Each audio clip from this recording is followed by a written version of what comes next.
Hey, what's up, everybody? It's Jeff, and I've got our special guest moderator, Annick Rauch, and I'm happy that I said that right, didn't I? Yep, you did. See, we just had you on the podcast, so I heard it again. I remember I didn't have to second guess myself. I love it though. I just got done with a an amazing chat. I thought this was an awesome mastery chat. It was crazy fast. We were trending real quick and for a long time, which was awesome. Of course, we were trending in the United States. I guess you should have checked if we were trending in Canada too, huh?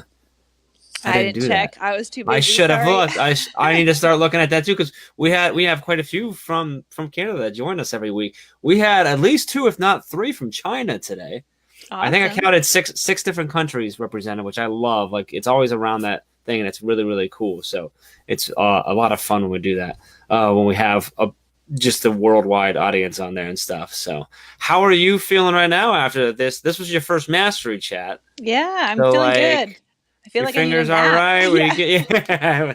So have you done many other chats? Have you done other chats before or I helped with the iMOOC Twitter chats, and I've done okay. TLAP twice, I think. So Okay, so I've done a you've few. been in fast chats before Yeah, and, I and have.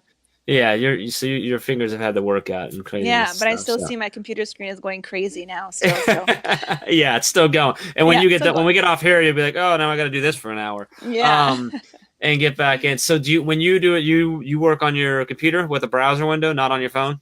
Yeah, on the Okay. computer. And I normally come to school to do it. That way I'm not doing it on a laptop. Mm. But here I am because I'm at school and school blocks Facebook. I'm here trying to hold my phone steady Oh, to talk okay. to you. So, All right. Well, we'll forgive you if it's a little shaky. That's okay, okay great. because we appreciate you making that move for us. So tonight's topic was creativity and inspiration. Yeah. um, which is just a fun. I mean, that with that topic, you know, it's going to be a inspiring chat at the very least. But I thought of some awesome answers. I was telling you, I took a lot of screenshots, so I'm going to roll through. But first off, was there anything that so when you came up with the idea and you said I want to do my topic on creativity and inspiration, put together these questions. What were you kind of hoping to get from everyone participating, or what were you hoping either to get or to see or to have them get out of the chat? I just feel like that's something that everybody can share. Hmm. They can either be inspired or help to inspire others on so many different levels. And so no matter where you are on this journey, you've got something to share and we're all going to Yeah. benefit from it. So was kind of my goal. Love it. Awesome. And did you feel like the chat accomplished that? Yeah, totally. I So thought for many good sure. ideas. Yeah. Yeah. So, yeah, definitely for sure. And a lot of I love I always love one of my favorite parts of Master Chat is all the little conversations that start off to the sides and just go. And there was a lot of those going on tonight That's too, which is awesome. always a good sign. So any tweets or anything that's jumped out at you? I took a bunch of screenshots, so I want to read some off and we'll get some thoughts and stuff. But any that are in your head, I know there was a million of them, so it was tough. But Yeah, I don't any know. that I'm just made glad. you go, oh yeah, that's awesome. No, I'm yeah. glad that you took some screenshots because I So was just so busy trying to type and reply to everyone that I didn't. well, hopefully I took some screenshots of ones that you liked. So we'll see. So, Hopefully, some that I um, saw at least. yeah. So question one, which I forget what the actual question was, but I believe it was, how do you define? Is it or where do you get Where do you inspiration find? from? Yeah, where do you find it? Where do Yeah. you find? So our own Tiffany Ott, she said this is a tough one because I get inspiration from so many places. Here's one: I am inspired to teach by the students who walk into my room, sometimes unwillingly, in August, and are in the impossible process of developing their future selves. Their journey is awe-inspiring. I thought that was a great one. Mm, Quite a few that touched on a similar notion in the sense of their students inspiring them, which I watch, which I love that. How many totally. teachers did that? Bree Houston also said, my inspiration always comes from my students. They keep me going, and I love each and every one of them so much. I want them to succeed.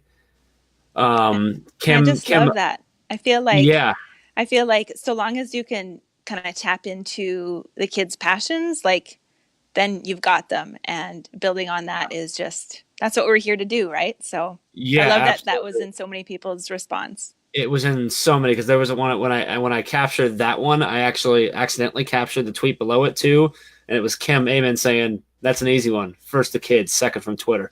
Yeah, So I exactly. enjoyed that. Courtney Paul, who she chimes in from, I she's either in China or the Philippines, but she's in most weeks.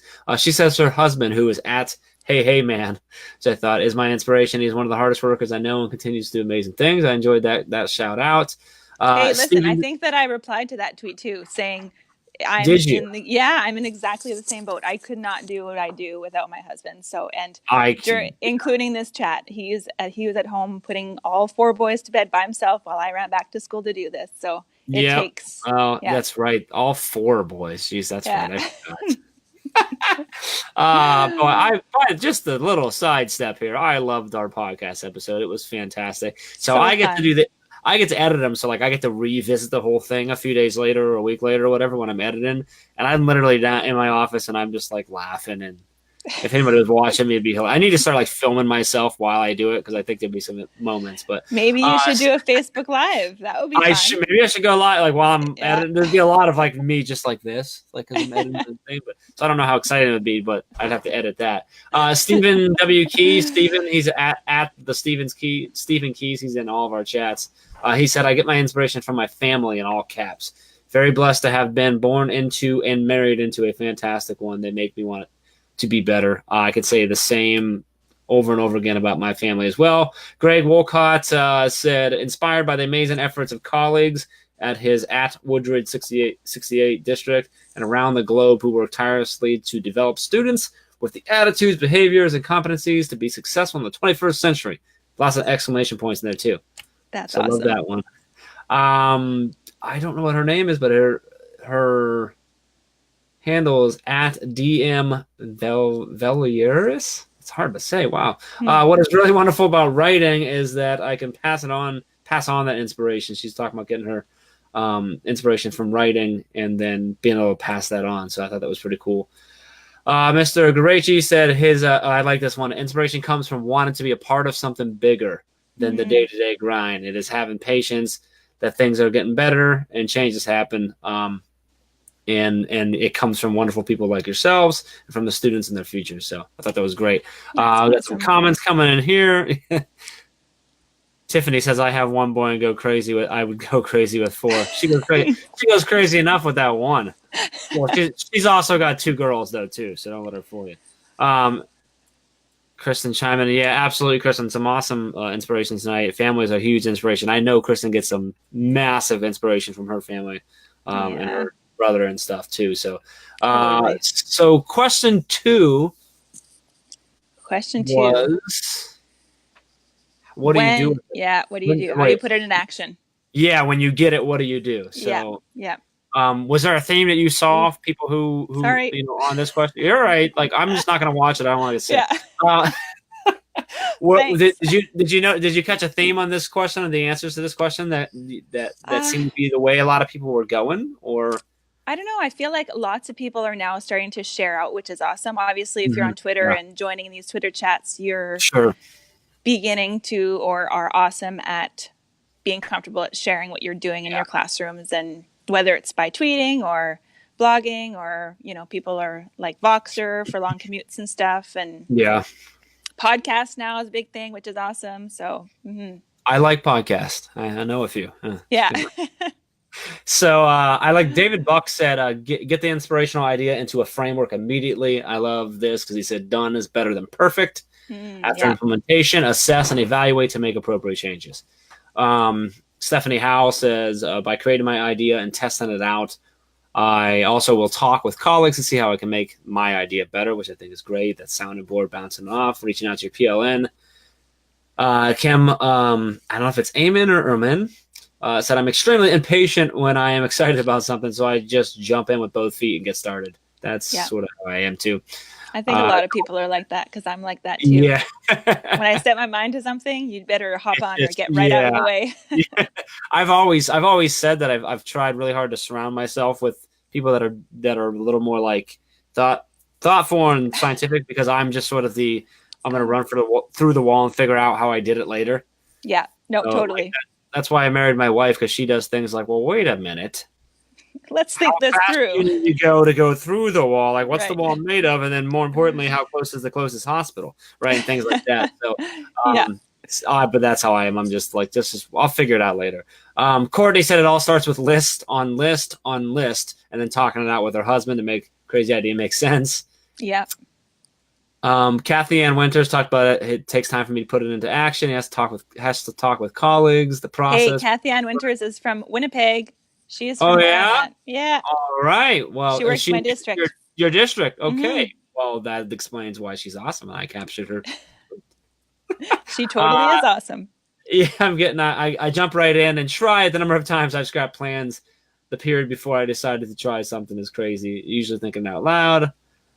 Just a lot of stuff. Coach Dave or Day said, act first, reflect later.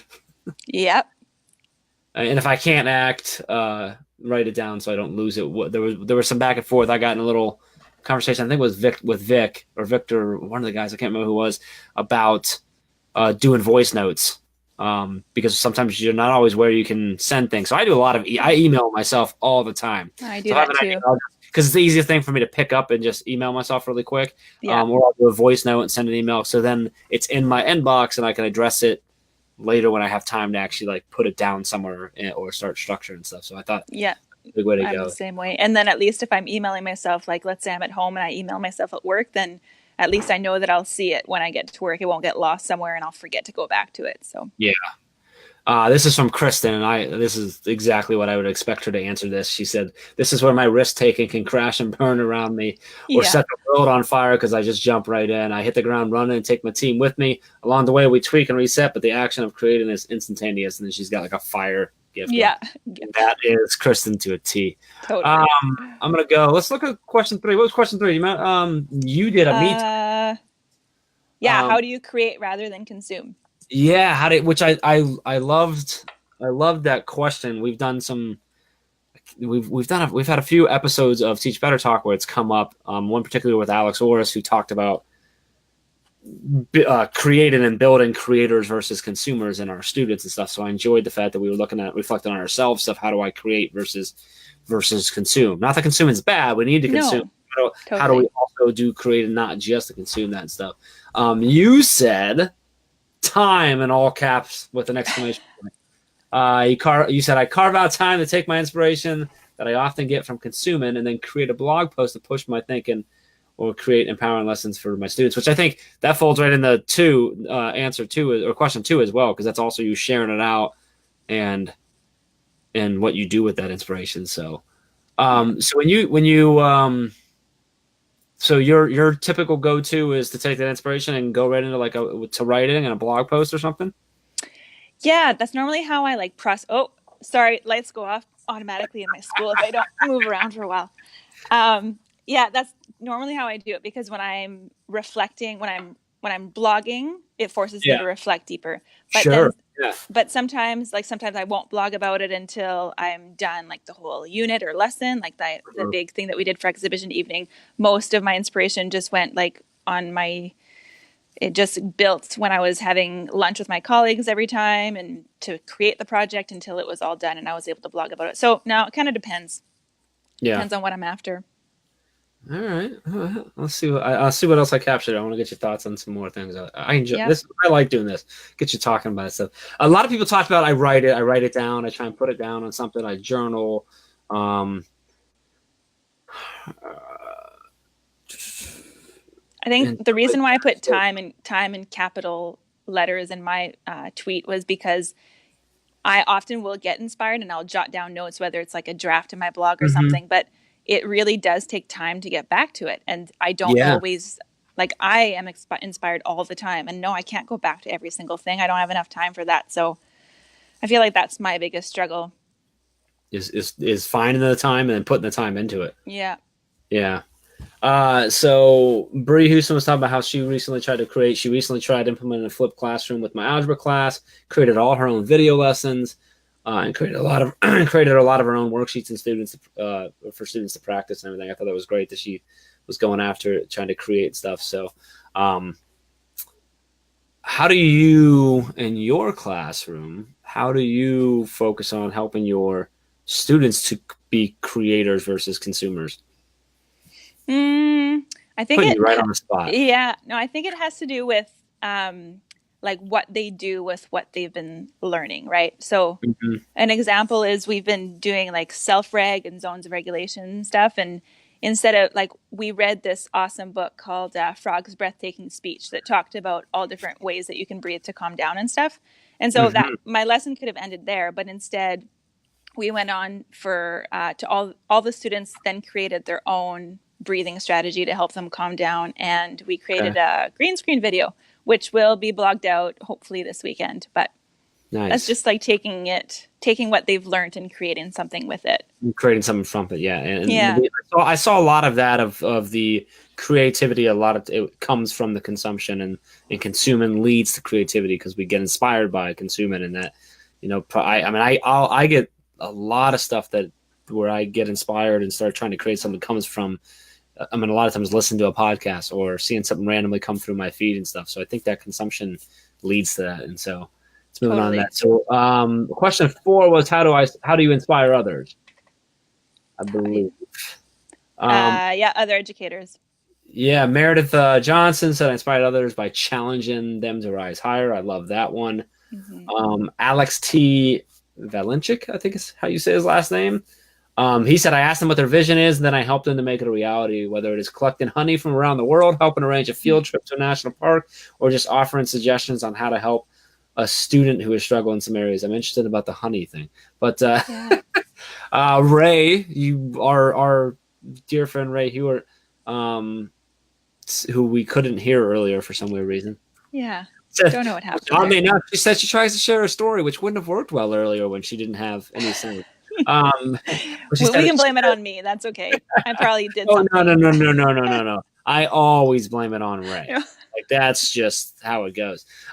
She says everyone's story could end up being the message that makes the impact. And I think that's awesome. Yeah. That ties in. That's where Teach Better Talk comes from.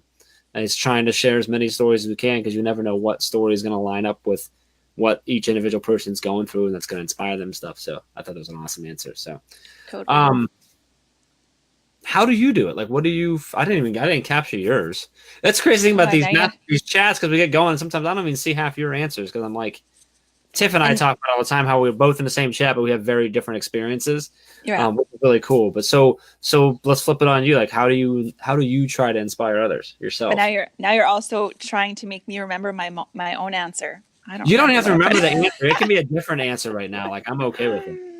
How do I inspire other educators? I think I've pretty much said it already. Like, I just try to share what I'm doing, and I'm not sharing it from like a look at me standpoint, but more just like, I know how much I appreciate seeing what other people are up to. So I hope that that's what conveys when I share what I'm doing too. So writing, blogging. I feel like it does. Yeah.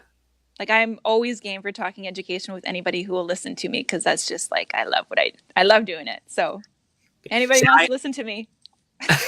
I tend to share from a very look at me thing. I just want to be seen.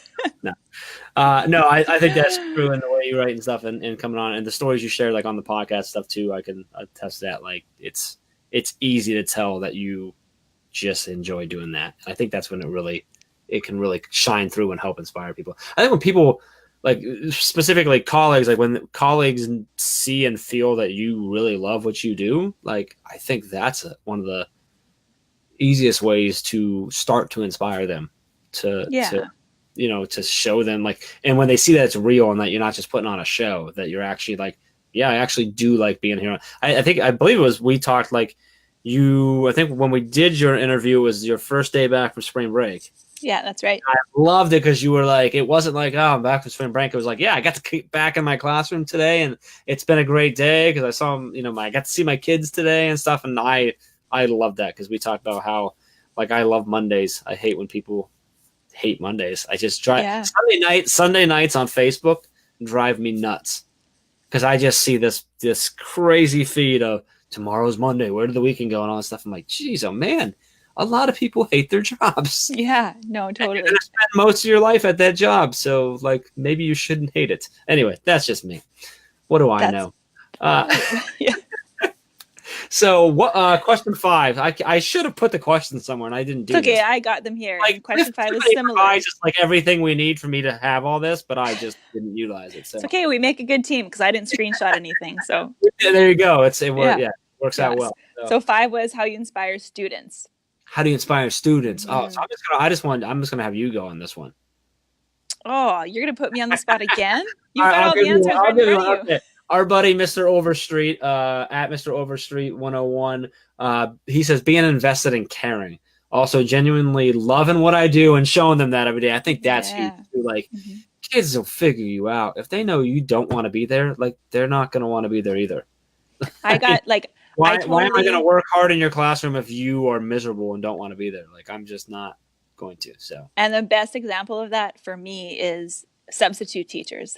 Like you automatically know based on the kids' reactions if the sub is there and her heart or his or her heart is in the right place mhm. because that totally changes the whole class climate and Yeah. interactions and everything. So totally. Once the kids know that you love them and care for them and start building that relationship, that's kind of where the money's at. You got to do that. That's how Yep. you will inspire them. And they'll see right through you. I love Jeff Kaplan added on that it's the same thing with the countdowns to the end. Like, oh, it's almost spring break, like, and it's almost the end of and all this stuff. And I'm like, yeah, like I get it because it's a tough job. Like I Yeah. totally get it, but at the same time, I'm like I just don't do that. Like I Yeah. don't ever like even when I'm about to go on vacation, like I'm excited to like not right now, but like when I'm approaching my vacation, like I'm always excited for vacation because it's vacation, but I'm never like excited because I don't have to work anymore. Like, because I just Right. love what I do, and it's ridiculously stressful, and everything. But it's just I don't know. I don't understand staying somewhere we don't like. So I love that you love your job. So that's good. We're on the same Let's see what page. else. What else we got? Robert Breyer down in North Carolina. He says, "I take time to build relationships with students. Yep. Every morning, he's an elementary principal. Every morning, announcements ends with me telling the students that I love them, and every day they walk through doors to go home that read "You are loved," and he's got a picture of the door. Oh, I love that. I want them to know I have their back and believe in them. That's awesome. I love that. So, and I mean, Robert's he's an awesome principal down there. So, so I think that's a really good one. So let's flip to question 6. I got this Yeah. one. Perfection stifles creativity. How might you let things go to get your creative juices flowing while still maintaining high standards? I just happened to capture your tweet within. Okay. Because Miss Nut said, I'm an OCD perfectionist by nature. I take small steps. I take small steps in allowing students to create and help me create. We often brainstorm ideas, activities they would like to try, and more. At the end of the day, it's all about them, which I love that as well. So, did you see anything that stood out for you, or any cool ideas of like how do they not let that? Because teachers by nature are Work. perfectionists. I mean, just we work with teachers all over the country, and it's like that everywhere. Like they Yeah. just are just perfectionists, just sort of in that nature. It's something with the way the mind works, and that must lead also to Yeah. the profession. So I'm guessing you're probably similar, or am I? Very. Yeah. So like, how do you break through that and allow yourself to, with these ideas? I mean, just because I think of, for you, like just blogging, you run into that with your blogging when you're writing and it's basically done, but do you find yourself having trouble getting it published because you keep going back, or? Yeah, I definitely like it was way more of a problem at the beginning. I feel like I've gotten a lot better for publishing blog posts. Yeah.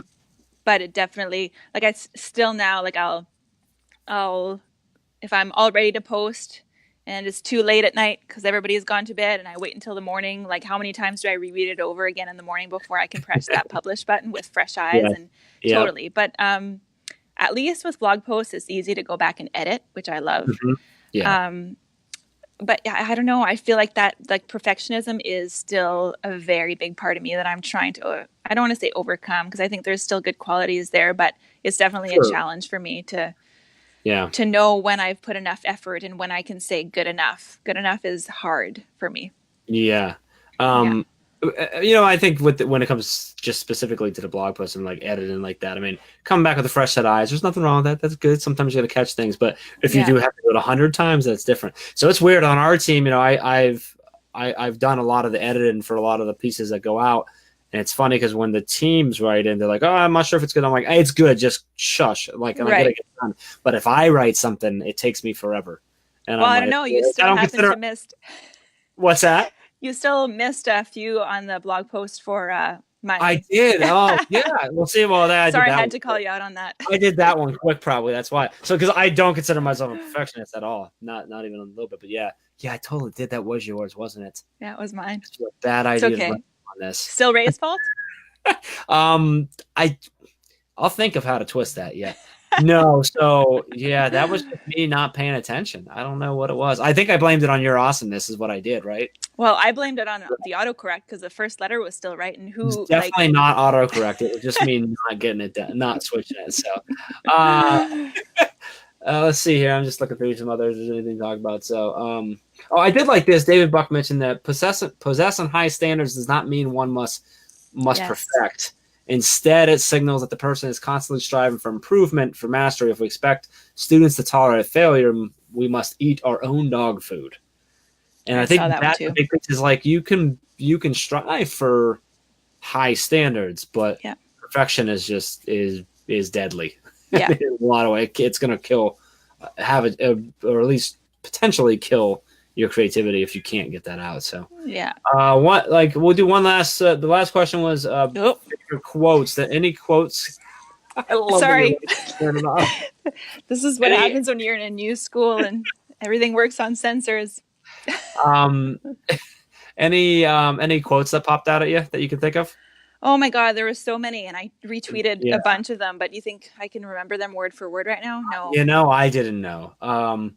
The first one I saw was, "If you can dream it, you can do it." Walt Disney. That was a great one. Good one. Courtney Paul put up, "We may encounter many defeats, but we must not be defeated," which is Maya Angelou.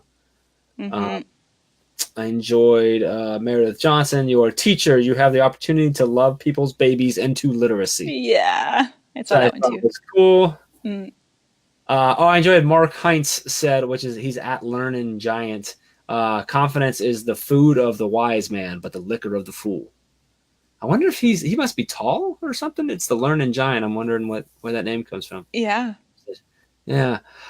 "You can't use up creativity. The more you use, the more you have," which is awesome, Maya Angelou. Yeah. So hers love up there. That one. I enjoyed this one. James Verlack said, "Be humble. You ain't all that." I enjoyed that one. And let's see. "The future belongs to those who believe in the dream. Believe in the beauty of their dreams." Eleanor Roosevelt said that one. Mm-hmm.